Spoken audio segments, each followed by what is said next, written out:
Kill the CAPTCHA. They don't work, here's what does. Digital proof of personhood offers a path out of the arms race between bots and CAPTCHAs, argues Daniel Brunsdon of human.tech. Over the past 2 decades, there has been one prevalent method to distinguish humans from robots, the CAPTCHA test. These pesky, annoying picture-based tests have had us all staring at blurry pictures of mundane artifacts, from traffic lights to buses and bicycles, trying to determine which boxes made up the entire image. Successfully solving one ostensibly meant one thing: that you were human, not a bot in disguise, and you deserved to be let through the internet gates to view whatever content was behind the test. And all was well with the world. Until it wasn't. Nowadays, things aren't as straightforward as they used to be. Bots and AI agents are growing smarter by the day, and today, they are at a level where solving a picture-based test is an easy feat. For context, a group of researchers at the University of California, Irvine, recently discovered that artificial intelligence, AI bots, have now become even more adept than humans at solving CAPTCHAs. To curb this problem, developers have resorted to making CAPTCHA tests harder to keep the bots out. But that's a zero-sum game, and harder tests will only lead to worse online experiences for humans, while AI will just get better at solving them. It has become increasingly evident that the only way to counteract this issue truly is to replace the current model with a newer, better one. If you buy a lock and thieves keep breaking it to get into your house, you don't keep buying other expensive locks. Instead, you pivot to other alternatives to keep them out. Similarly, web developers need to adopt a new approach to identity verification on the internet. The CAPTCHA was premised on a simple truth that machines struggled at pattern recognition tasks that came naturally to people. That advantage has collapsed. Advances in computer vision, reinforcement learning, and large language models have made modern AI better at solving CAPTCHA than most humans. Image recognition systems routinely spot crosswalks or bicycles with near-perfect accuracy. Behavioral bots can mimic mouse movements and timing patterns to fool detection systems. Multimodal language models can parse distorted text that once stumped software. In head-to-head tests, bots now register accuracy rates over 95%, while humans often hover much lower, slowed by fatigue, poor design, or accessibility challenges. This inversion has produced a perverse arms race. Each new CAPTCHA becomes more difficult in an effort to trip up machines, but that only makes them more challenging for humans, too. The result isn't security, but frustration as websites repel genuine users while the most sophisticated bots glide through. Recent events show just how fragile the system has become.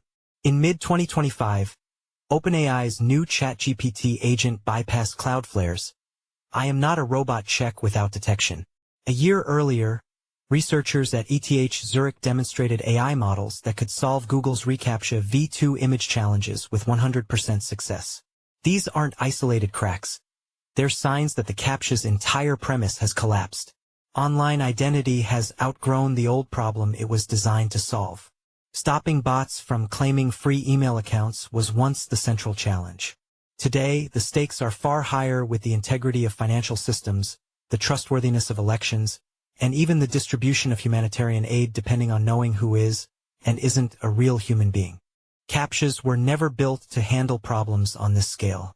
They can filter out crude spam bots, but they are powerless against coordinated armies of fake accounts, automated propaganda networks, or deepfake-driven impersonations. The same generative AI that shreds image puzzles can also manufacture endless synthetic identities, amplifying disinformation or gaming online systems at will. In this context, the "prove you're not a robot" checkbox feels like a lock on a screen door. A fundamental shift is now necessary. We need a system that can establish humanness without requiring disclosure of everything else. That means privacy by design, protections for basic rights, and usability simple enough for anyone to adopt.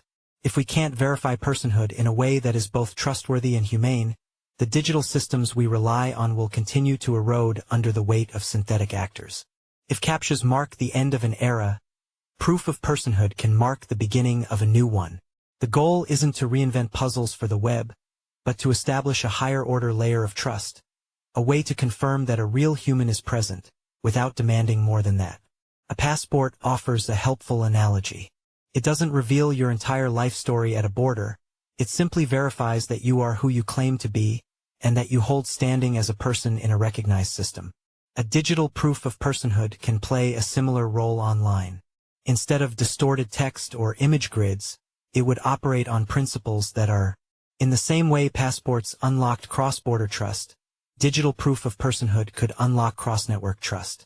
It offers a path out of the arms race between bots and CAPTCHA, replacing brittle tests with a durable foundation for verifying humanity itself. The collapse of the CAPTCHA is more than a technical inconvenience. It's a signal. For 20 years, we trusted in these puzzles to keep the internet human, but AI has outgrown them. The challenge ahead isn't to make harder tests. It's to build better foundations. Proof of personhood points the way. By treating humanness as a right to be verified, not a hurdle to be cleared, we can protect the systems that matter most, like finance, governance, aid, and the everyday digital spaces where trust is currency. The lesson of the CAPTCHA era is clear. Brittle defenses break under pressure. The lesson of the passport era is equally clear, with durable identity systems, built with rights at their core, can last generations. The question isn't whether we can keep bots out. AI will only keep getting smarter. The question is whether we can design systems that are visible, respected, and trusted across networks. That's the real test, and it's one we can't afford to fail.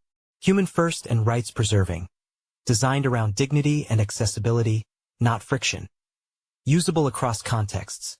From financial transactions to humanitarian aid to democratic governance. Privacy respecting. Proving a real person is here, without leaking biometric data, identity documents, or other sensitive details.